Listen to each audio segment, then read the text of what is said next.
Well, it's the weekend, and being the weekend, hey, just like a bad penny, Michael Snyder shows up. Hi, Michael. Hey, put a dime on that, and I'll give you 9 cents change, buddy. Okay. Woohoo! It's actually cooling off in Los Angeles after serious cauldron weather the past week or so, but not as cool as that theme music. Not anywhere near as cool. How you doing? Okay. Well, we got a lot of films opening this weekend in various cities, particularly on the coasts, and they will be, in some cases, rolling out into other towns and platforms. But let's roll with it. What do you say? Do it. A Walk Among the Tombstones is the latest Liam Neeson action thriller. I mean, who doesn't love seeing this scowling bastard killing people?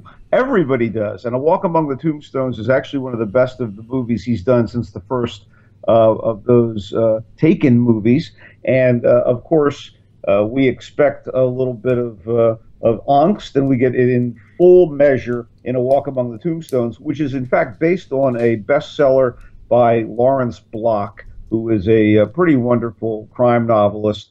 And in this case, the main character, Matt Scudder, is a former New York cop who works as a private investigator. And obviously, he doesn't stick to the letter of the law because he doesn't have to. So he's hired by a drug kingpin to find out who kidnapped and murdered the drug kingpin's wife. And the drug kingpin is played by Dan Stevens of Downton Abbey. That's right, Matthew Crawley, that oh-so-proper Englishman, is just one trick in Dan Stevens' book, and he does a terrific job as this angry drug lord. And it then unravels into one horrible circumstance after another, as apparently there are two psychos who have targeted various and sundry drug lords, and they're going to kick their ass, rip off their best friends or their lovers or their kids and wreak havoc. And now it's up to Liam Neeson's character to figure out what's up. It's pretty entertaining stuff. It's dark. And indeed, even though Liam Neeson at no point in this movie says, "Give me back my daughter," he does actually have to save somebody's daughter, which is always great. Anyway, A Walk Among the Tombstones, pretty wonderful film noirish type escapade with action hero Liam Neeson. The Maze Runner is an adaptation of yet another post-apocalyptic sci-fi bestseller for young adults. This one is about a group of mind-wiped young men who are forced to navigate a big high-tech maze while trapped in an enormous glade in order to survive. Now, you know, these YA adaptations are like, you know, Harry Giver and the Twilight Games of Divergence. And this movie is actually better than Divergent, better than The Giver, and at least at the level of The Hunger Games. I didn't like the first Hunger Games. The second movie was good, but this one has pretty strong, solid acting, a good idea, and the art direction, what have you, is pretty solid. And the cast, most of whom are not that recognizable, are pretty good. There is supporting work by Patricia Clarkson as a scientist, who may or may not have the secret to why these young men are all trapped. But I thought this was much better than the garden variety young adult dystopian adaptation. And there are so many of them, and you know, they're going to keep coming, I guess. We have another Hunger Games. Did I get you right when you said you didn't like the first Hunger Games, but you liked the second one? I liked the second one much better than the first. I did. Oh, you're so wrong on that.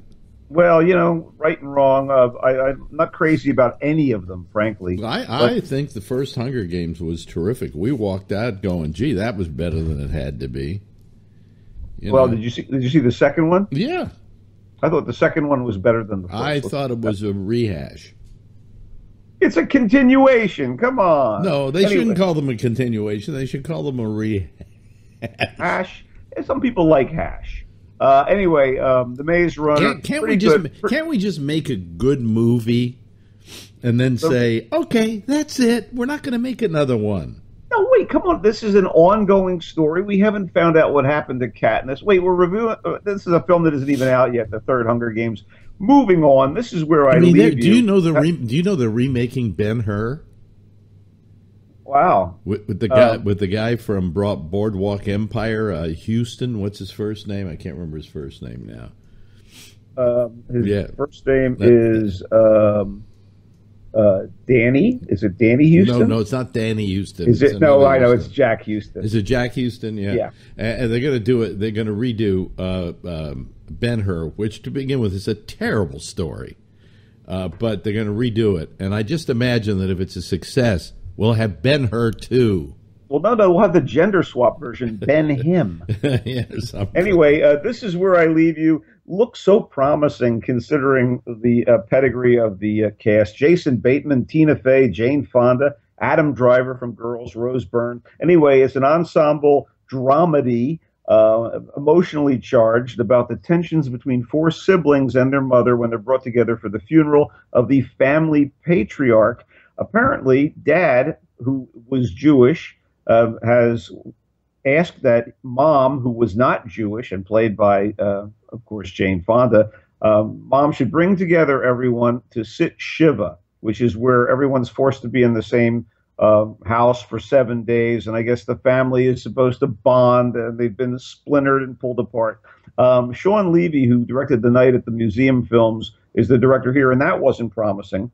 But I thought, okay, the script is based on this novel by Jonathan Tropper that a lot of people like, and he wrote the script, but it doesn't matter. The film has wonderful moments. I mean, wonderful moments between the characters. The brothers, played by Corey Stoll, Jason Bateman, and Adam Driver, and the sister is Tina Fey, and none of them really look like they came from the same set of parents, and that's always a problem. But people carry moments and scenes in this film on the sheer charm and ability to nail a comic line and what have you. But ultimately, it's a little too, it just comes together a little too easily, despite all of the conflicts. And again, a pretty cool cast. And you even have Catherine Hahn, who's very funny, and Timothy Oliphant is in this thing. Connie Britton, Dax Shepard. They pulled out all the stops. Just doesn't really hang together.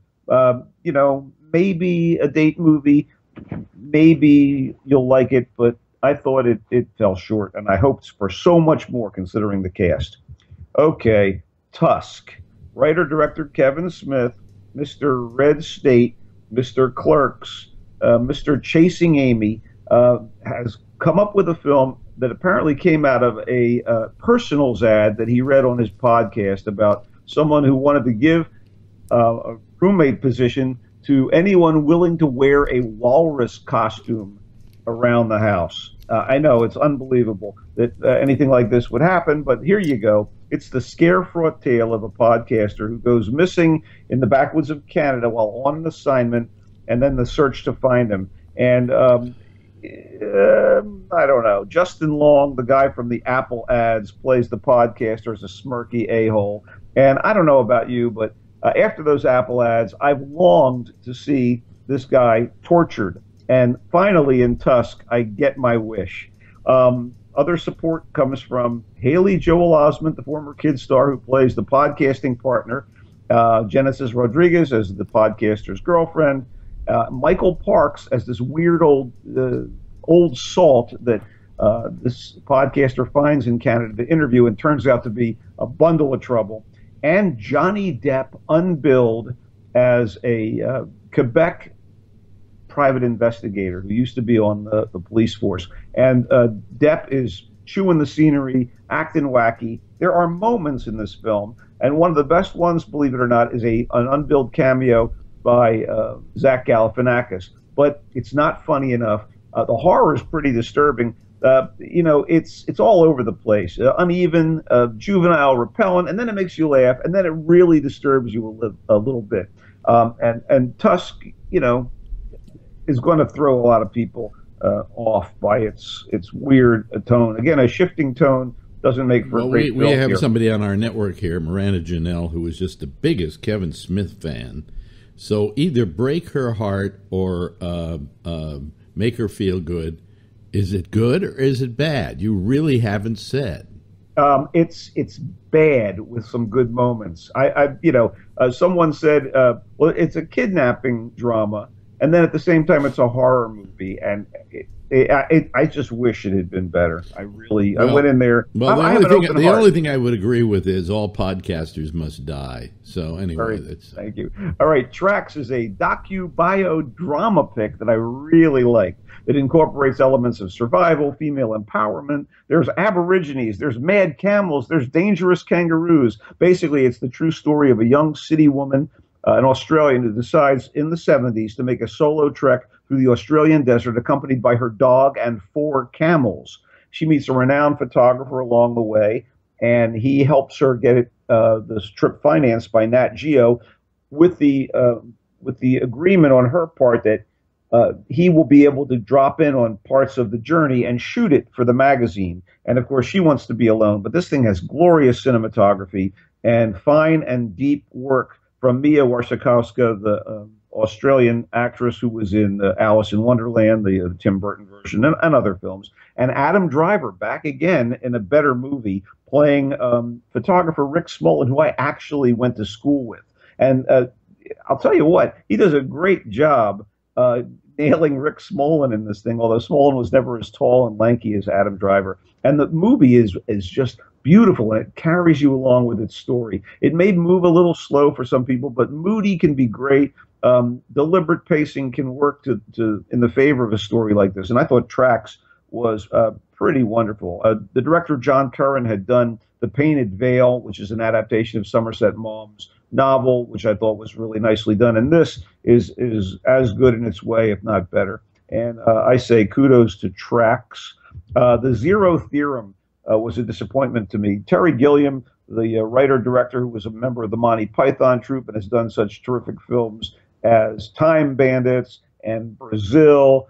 Oh, wait, he stopped doing terrific films. So he's done some okay stuff, but here he tries to catch the same sort of technocratic, dystopian lightning in a bottle that was Brazil for him in the 80s, and he falls short, maybe because he's been here before, maybe because we know so much about the way the world can go into the toilet after all this time, but his visual style, utilizing kind of a steampunky mix of Victorian and retro future styles, and his sense of humor kept me riveted to the screen. And there's the fantastical TV and filmography of the actors here that it just totally engaged me. The collaborators include Christoph Waltz.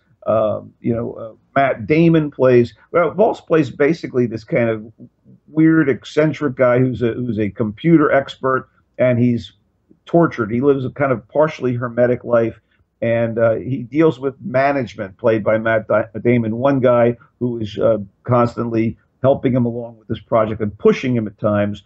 You also have David Thewlis and Tilda Swinton. I mean, it's a good cast, but I just was left feeling a lot of sound and fury that didn't signify that much. The Guest. Dan Stevens plays a mystery man with a southern accent. Dan Stevens, again, the guy from Downton Abbey, here playing like an ex-soldier with a southern accent who comes to a small town, introduces himself to a family grieving over the loss of their eldest son who died in combat overseas. He says he's a comrade of the guy, then begins to help each member of the family deal with various problems in rather, shall we say, unconventional ways. One of my colleagues likened this to a combination of The Terminator and Halloween. It is a very smart, very taut, low-budget horror film that I thought was maybe one of the best things we've talked about today. The Guest.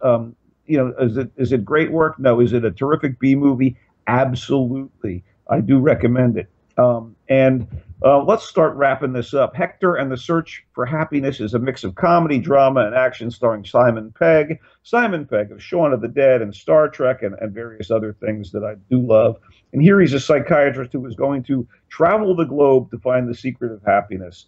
Rosamund Pike is his sweetheart, who he leaves behind in London while on this pursuit. Among the people he meets are Stellan Skarsgård, Jean Reno, Toni Collette, and Christopher Plummer. They didn't spare much expense with this thing. And the director is a guy named Peter Chelsom, who has done some cool films, Serendipity and Shall We Dance, and also Hannah Montana, the movie. Despite any emotional manipulation or clunky parts that might have derailed it, I kind of enjoyed it and was moved at times by his journey. And I guess they were trying to accomplish that. And Pegg's great throughout. It's still kind of, obvious in its way, and I don't think everyone's going to adore it, but I thought it was very sweet. It adapts a novel by a French psychologist. Okay, our final offer. Art and Craft is this terrific documentary about a notorious prolific art forger named Mark Landis, who's a diagnosed schizophrenic and has donated his fakes to museums across the country.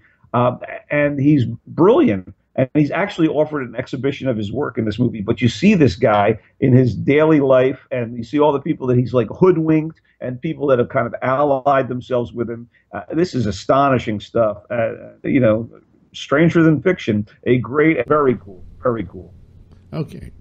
Anyway, I think that's about it for now. Okay, that's it for this week. Boy, there are a lot of movies this week. I know. We didn't touch on everything, but there you go. Yeah. Can't get them all. Okay, don't forget, where can they find you? You can follow me on Twitter at Culture Blaster, and like me on the Michael Snyder's Culture Blast Facebook page. Okay, thank you, Michael. We'll see you again next week. Okie doke. Have a nice one.